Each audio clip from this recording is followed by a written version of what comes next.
Arsitektur Vision, bagian yang ke-17 dari kelas Enterprise Architecture ya. Kita sudah mulai masuk ke tahap yang pertama ya, tahap A ini, yaitu Arsitektur Vision atau visi arsitektur. Ini menggambarkan fase awal ADM, Architecture Development Method ya, yang ada di TOGAF. Ya, ini mencakup informasi tentang menentukan ruang lingkup dan mengidentifikasi pemangku kepentingan stakeholdernya ya, lalu membuat visi arsitektur dan intinya adalah mendapatkan persetujuan untuk bisa dilanjutkan ke tahap berikutnya. Jadi di sini harus disetujui ya, karena setelah preliminary yang sebelumnya, lalu masuk ke bagian visi, itu sudah bisa menentukan, dan disinilah awal mulanya kita akan menyusun arsitektur yang lebih pasti begitu ya. Kalau preliminary masih siap-siap, bisa saja tidak dilanjutkan ke tahap A begitu ya. Tapi di tahap A ini sudah bagaimana? Itu sudah mulai masuk, maka bagaimana caranya di tahap A ini beres dan bisa disetujui untuk dilanjutkan gitu ya. Oke, kalau kita lihat gambarnya tadi ya. Jadi setelah dari preliminary masuk ke tahap A, kemudian di tahap A ini aktivitas utama yang dilakukan adalah main activity-nya adalah memulai satu iterasi proses arsitektur. Ya, karena dia bersifat iteratif ya. Setelah kita masuk ke A, maka dimulailah iterasi yang pertama, nanti berputar dari A sampai dengan H. Ketika sudah sampai H, kalau nanti terjadi ada pengembangan dan sebagainya, masuk ke iterasi yang kedua, yaitu A lagi begitu ya. Tapi di antara A sampai H ini untuk iterasi pertama bisa terjadi iterasi secara internal begitu, antara fase-fase yang ada di antaranya itu. Jadi di antara misalnya fase A sampai B itu ada perulangan-perulangan, ya dia bisa muter di A B, kemudian dari setelah selesai di B-nya lalu masuk ke C gitu. Nanti A B C bisa jadi terjadi iterasi lagi, dan itu baru dalam satu siklus tahap ADM ya. Seperti itu. Nah, proses iterasinya dengan cara menetapkan ruang lingkup, batasan, dan juga hasil yang diharapkan apa. Nah, dan ini dilakukan di setiap awal siklus ya, namanya fase A ya. Jadi tahap awal. Di sini dilahirkan visi arsitektur, lalu validasi proses bisnis, kemudian membuat statement atau dokumen rencana arsitektur, dan di sini dimintakan juga persetujuan bahwa ini siap akan kita laksanakan gitu ya. Nah, objektifnya atau sasaran yang ingin dicapai dari fase A ini, dari arsitektur vision ini adalah mengembangkan visi aspirasional tingkat tinggi. Oke, aspirasional tingkat tinggi ini tentu melibatkan stakeholder ya, yang terlibat di dalam sistem, di dalam perusahaan.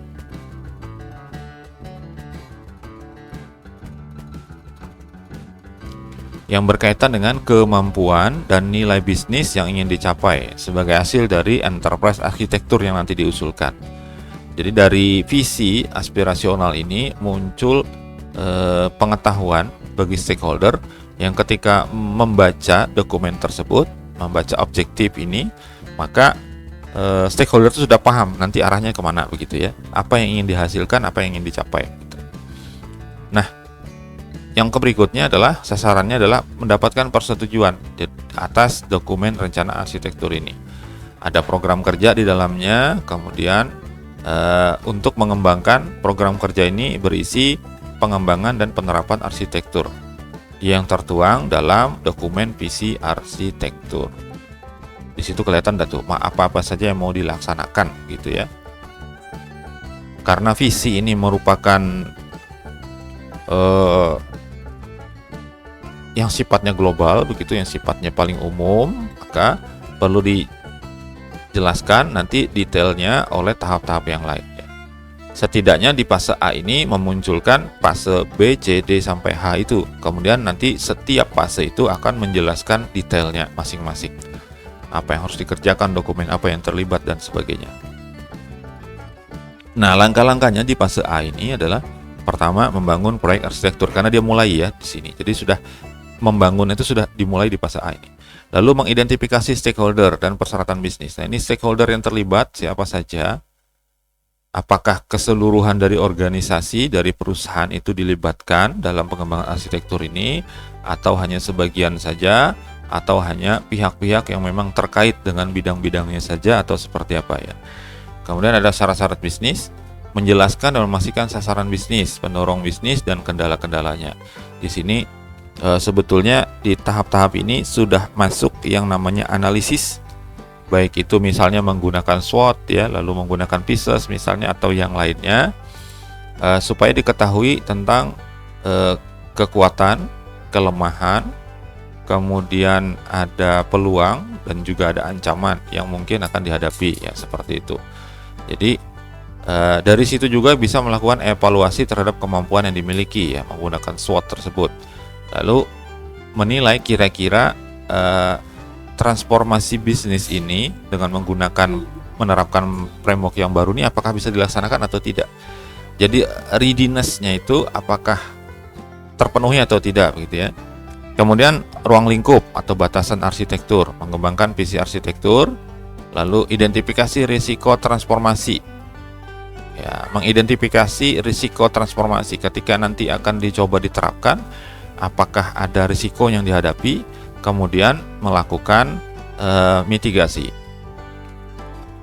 Ya, setelah diketahui kelemahan-kelemahan misalnya atau ada risiko-risiko, maka hal itu bisa dicoba untuk dilakukan simulasi atau bisa juga dengan melakukan perencanaan penanggulangan seperti apa gitu ya. Jadi mitigasinya juga diterapkan atau dibahas sebagai langkah yang ada di fase A ini. Menyusun dokumen program kerja arsitektur, kemudian memastikan program kerja ini disetujui dan bisa dilaksanakan untuk masuk ke tahap berikutnya. Karena visi ini sifatnya umum, jadi perlu persetujuan. Karena kejelasannya nanti adalah di tahap-tahap berikutnya ya.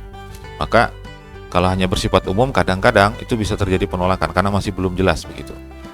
Ya, tapi di fase ini harus bisa dipastikan mendapatkan persetujuan agar bisa dilaksanakan ya.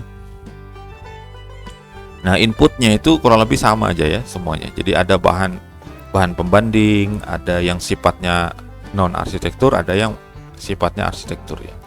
Nah, outputnya adalah dokumen rencana arsitektur yang disetujui.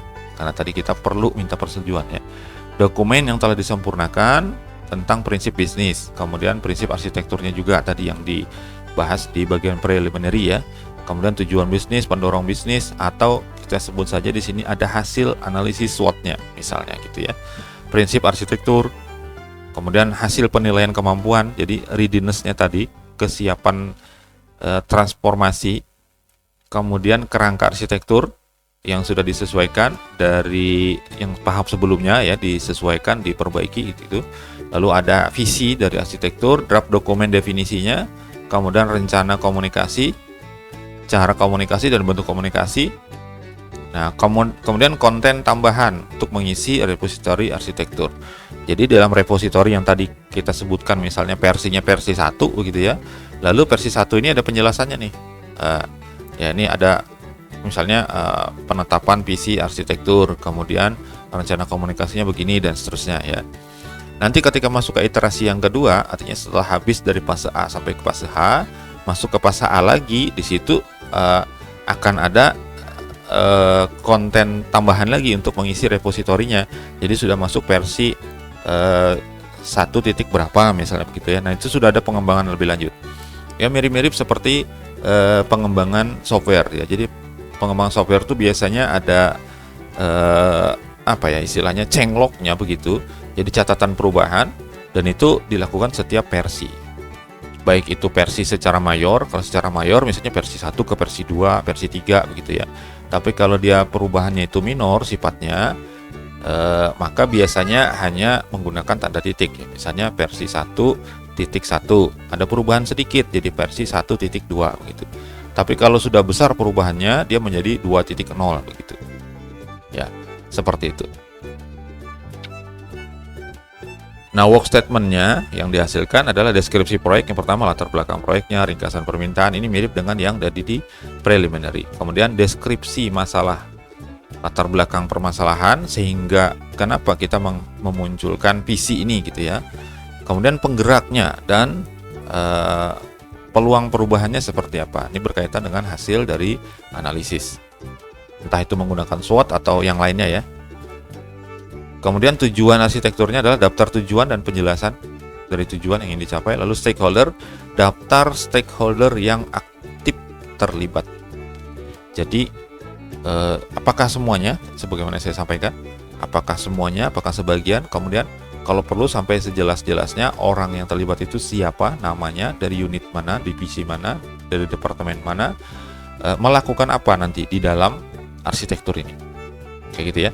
Kemudian strategi governance-nya dan support-nya, jadi sisi dukungan dan tata kelola itu melakukan peninjauan dan konfirmasi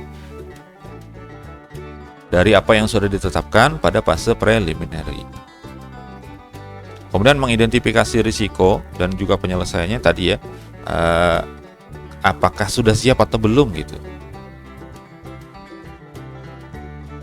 Nah kemudian ada kriteria dan prosedur penerimaan. Ini bisa kita lakukan dengan melakukan survei atau kuesioner gitu ya. Dari sisi stakeholder itu apakah mereka menerima atau tidak gitu. Nah seperti itu ya di sini. Nah itu bisa menjadi bahan untuk pengambilan keputusan bahwa ini memang layak untuk diterapkan atau layak untuk dikembangkan atau bisa kita lanjutkan gitu ya. Kemudian ada perencanaan dan jadwal proyek ini ya di dalam work statement-nya di fase A ini. Dokumen ini semuanya nanti tertulis dengan jelas sampai kepada yang sifatnya detail untuk stakeholder, kemudian kemungkinan risiko yang dihadapi dan juga mitigasinya, lalu apakah ini diterima atau tidak, dan pada tahap ini juga ada persetujuan. Oke, ini hasil dari fase A ya. Yang diharapkan yaitu ada kesamaan pandangan dari semua stakeholder terkait apa? Dari sisi organisasi, dari stakeholdernya siapa, perannya bagaimana, dan keterlibatan aktifnya di dalam pengembangan arsitektur ini. Lalu dari sisi orientasinya, ada kesepakatan prinsip, tujuan, dan kebutuhan utama, serta batasan-batasan dalam arsitektur. Jadi tidak semuanya dibebas seperti itu akan dikembangkan gitu, tapi ada batasan. Karena kita akan menerapkan TOGAP ADM yang sifatnya ada iterasi. Jadi yang fokus utama dulu seperti itu, kemudian kalau ada pengembangan berikutnya masuk ke iterasi yang kedua, ketiga, dan seterusnya. Ruang lingkupnya, bagian yang paling terdampak dalam pekerjaan arsitektur. Jadi yang utama dulu, yang mandatory sifatnya ya. Nah, kemudian roadmap, ini rencana pengembangan siklus ADM-nya, alokasi sumber daya dan biaya termasuk di dalamnya ya. Di sini ini roadmap, peta jalannya, termasuk jadwalnya nanti bagaimana gitu ya. Nah ini semuanya ada di sini. Jadwalnya kapan, biaya yang diperlukan berapa, alokasi sumber daya manusia terutama yang melakukan itu ada berapa banyaknya. Kemudian visinya ini yang jadi landasan dan target arsitektur ya. Kemudian ada tindakan yang dilakukan. Ini untuk mengurangi risiko utama dan risiko lain. Tadi ya, termasuk diantaranya adalah memastikan readiness, kesiapan transformasi. Oke, ini hasil dari fase A. Oke, kalau ada pertanyaan nanti silahkan dituliskan di komentar ya. Kita akan masuk ke tahap berikutnya, yaitu berkaitan dengan bisnis arsitektur atau fase B dari TOGAP ADM nanti di bagian ke-18 ya.